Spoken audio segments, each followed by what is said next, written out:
It's over, Michael. I filed. Don't make this harder than it needs to be. The lawyer will contact you about the house. The words blinked on my phone screen, an email notification cutting through the focused silence of my home office. I was knee-deep in analyzing a sophisticated phishing attempt targeting our company's executive accounts, the kind of crisis that demanded absolute concentration. 44 years old, a network security analyst for a major financial firm, and my 13-year marriage was ending via a 6-line email. My world built on logic and secure protocols had just suffered a catastrophic system breach. The irony wasn't lost on me, even through the initial wave of disbelief. My heart hammered against my ribs, a frantic DDoS attack on my composure. Shock, cold and sharp, pierced through me, followed by a searing humiliation that left me numb. I stared at the message, the cursor blinking patiently.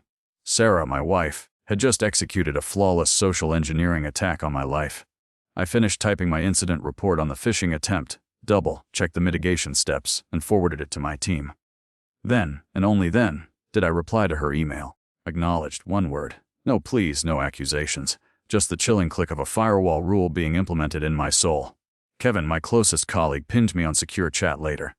You good man. Saw you went offline for a bit after that critical alert. System stabilized, I typed back. Just some background processes requiring attention. He sent a thumbs up emoji. He knew my tells. He probably sensed the background processes were personal, but he also knew I'd talk when ready. That night, sleep was a foreign concept. The years with Sarah spooled through my mind like corrupted log files.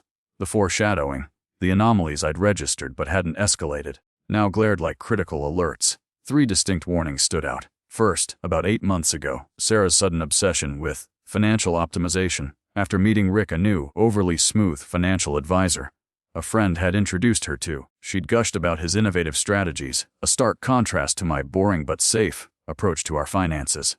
Second, her increasingly secretive phone calls, hushed tones, and the way she'd angle her laptop screen away when Rick's name popped up in her messages.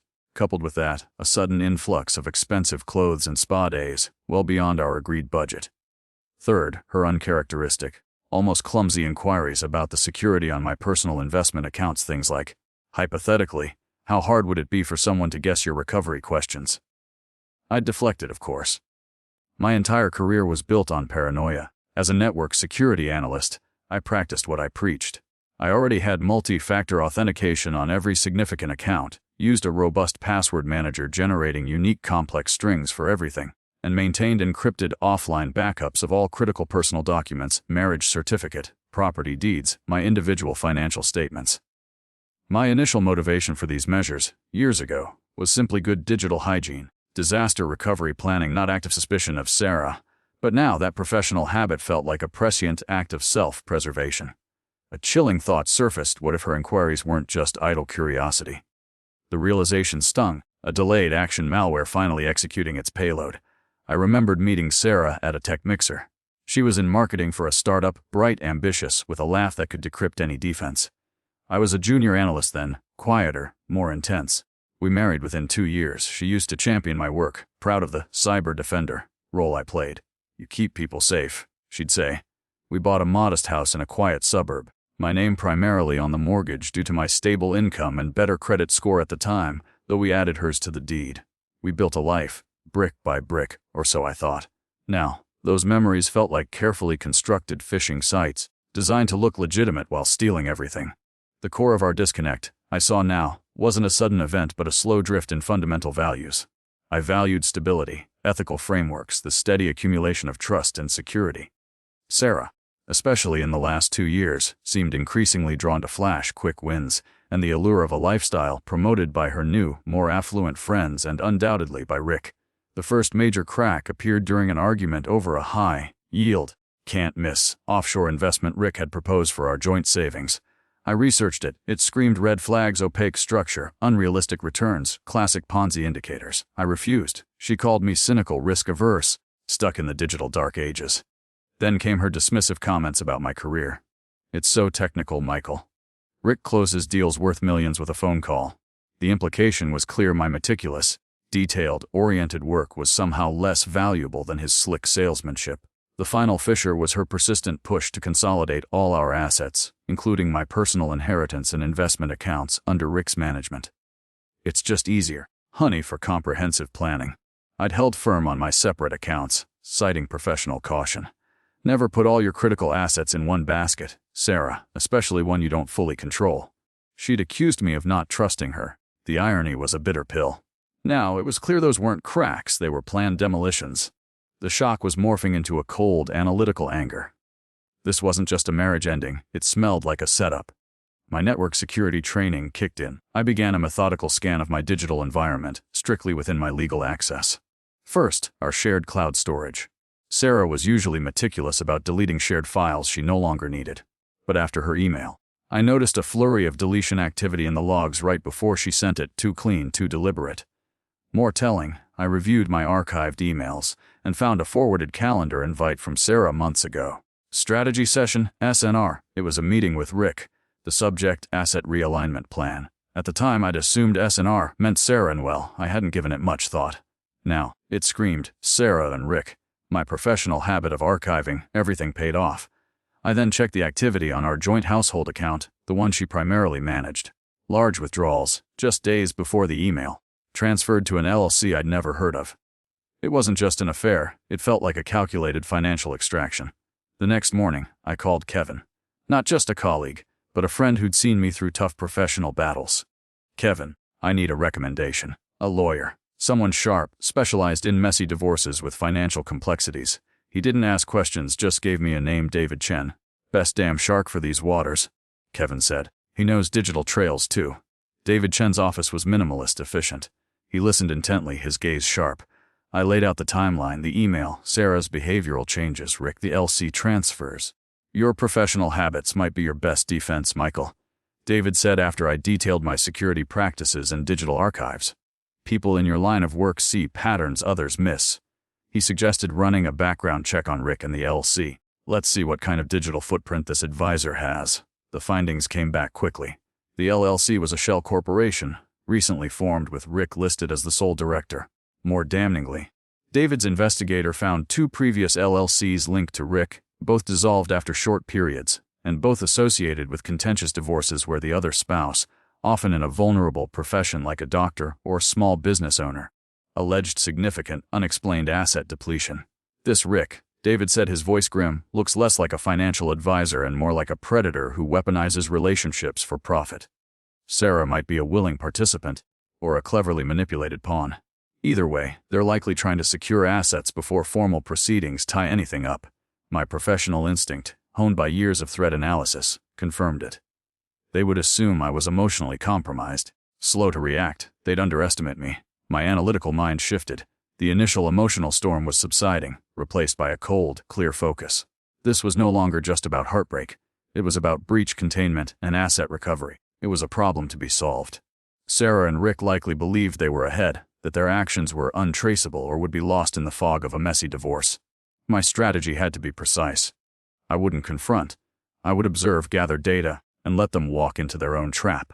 They needed to believe they were still in control, that I was just another grieving, blindsided husband. David advised caution. They'll likely try to get you to sign something quickly, a quick claim on the house, an agreement on asset division heavily skewed in her favor. Or worse, they might try to access your separate accounts. That sparked an idea. Based on David's advice and my understanding of perpetrator psychology, overconfidence leading to mistakes, I devised a plan. I accidentally let slip to a mutual acquaintance, one I knew was still in regular contact with Sarah, that I was overwhelmed and thinking of consolidating all my investments with one institution to simplify things. Before the lawyers got too deep into everything, implying a vulnerability and a window of opportunity, I specifically mentioned my oldest personal investment account, the one whose security questions Sarah might think she could guess from our shared history, but whose password and 2FA were ironclad and recently updated, with enhanced activity alerts now active. I also contacted the institution directly, flagged my account for potentially fraudulent access attempts, and requested detailed logs of all login activities, successful or not. This wasn't an illegal wiretap. It was monitoring on my own account at an institution I had explicitly authorized to do so. The bait was set. Let them think they found a weakness in my defenses. The hit came 3 days later. An email alert from my investment firm. Unusual login attempt detected. Followed by a call from their fraud department. Mr. Anderson, we detected multiple failed login attempts on your account, followed by a call from an individual claiming to be you, requesting a password reset. The caller ID was spoofed, but the voice pattern didn't match your previous verified calls. They tried to answer your security questions but failed 2 of them. We blocked the attempt. Did you authorize this? Absolutely not, I said, a grim satisfaction solidifying within me. Can you provide me with logs of these attempts, including originating IP addresses if possible, and a recording of that call? They confirmed they would, for official investigation purposes.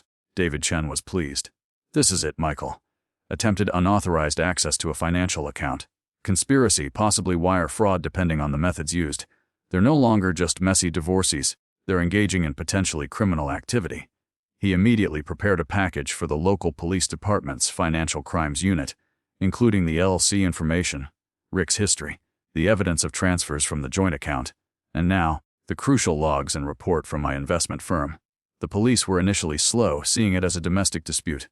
But David, persistent and armed with meticulously organized digital evidence that painted a clear picture of systematic financial targeting, not just marital strife, managed to get Detective Miller, a seasoned investigator in white-collar crime, assigned. Miller understood the language of digital forensics. He saw the pattern David laid out.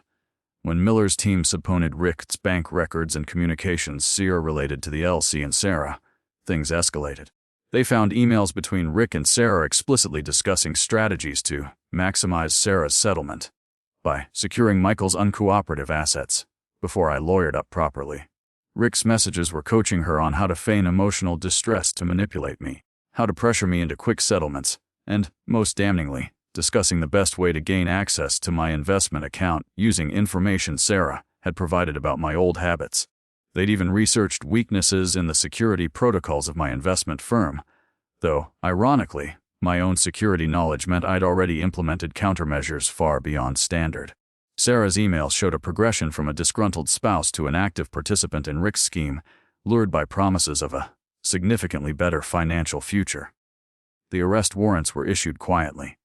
Rick was picked up at his rented office. Sarah was served at her new, lavishly furnished apartment paid for, it turned out, by a cash advance Rick had arranged against her anticipated settlement. Her face, as described by Detective Miller, was a mask of disbelief turning to panic when she realized this wasn't about divorce negotiation, it was a criminal investigation. The full extent of Rick's operation began to unravel. He wasn't just a rogue advisor. He was the linchpin of a small network that preyed on individuals in emotionally vulnerable situations, particularly during acrimonious divorces, systematically draining assets through deception, manipulation, and outright fraud. My case, with its clear digital trail, became a cornerstone for a wider investigation that eventually identified 3 other victims who had previously been dismissed as merely bitter ex-spouses. The legal proceedings were swift for Rick. Faced with irrefutable digital evidence and the testimony of other victims, he pleaded guilty to multiple counts of wire fraud and conspiracy, receiving a significant prison sentence. Sarah, facing her own charges, agreed to a settlement. She returned the funds traceable from my separate accounts that had been illicitly targeted and forfeited any claim to my pension or the marital home, which was almost entirely funded by my income and inheritance. In exchange for her cooperation against Rick and a formal admission of her role in the attempted fraud against my accounts, she received probation and a hefty restitution order. The divorce was finalized. No fault, technically, but the financial settlement spoke volumes. The judge made it clear that her conduct had been a decisive factor. The house sold quickly. I couldn't live there anymore. The walls held too many ghosts of betrayal. I bought a smaller, ultra-secure condo closer to the city, equipped with the kind of network security that would make Fort Knox proud. I poured myself into my work, my focus sharpened by the ordeal.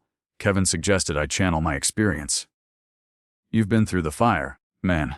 Others could learn from your defenses. It planted a seed. A year later, David Chen called. Remember Detective Miller? They closed the wider case on Rick's network.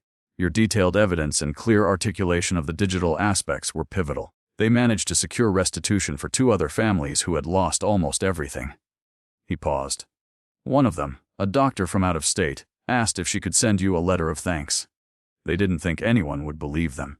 That evening, reading her heartfelt letter, something shifted within me. My counterattack hadn't just been about reclaiming my assets or personal justice. It had inadvertently shielded others and brought a predatory operation to light. My professional skills, honed to protect corporate systems, had found a profoundly personal and impactful application. I started a small, pro bono consultancy on the side, advising individuals on personal digital security and defense against online financial predators. It wasn't about money, it was about empowerment. Sarah, I heard, moved back to her hometown, attempting to rebuild. I felt a strange neutrality towards her, not forgiveness, not lingering anger, just a distant acknowledgement of a chapter closed. My life wasn't what I'd planned 13 years ago, but it was secure. It was mine.